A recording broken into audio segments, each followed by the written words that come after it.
New at 10, should UTV owners be held more accountable in the case of an accident?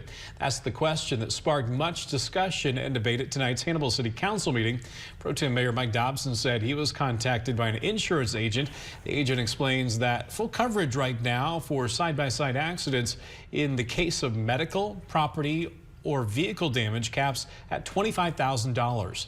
The city was urged to require UTV owners to have half $500,000 instead.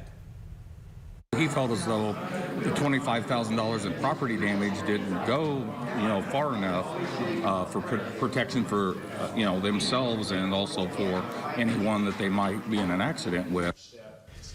Council members said motorcycles also use the streets but don't have such liability. Mayor Louderman explained that most cities don't allow side-by-side driving on streets, but Hannibal does.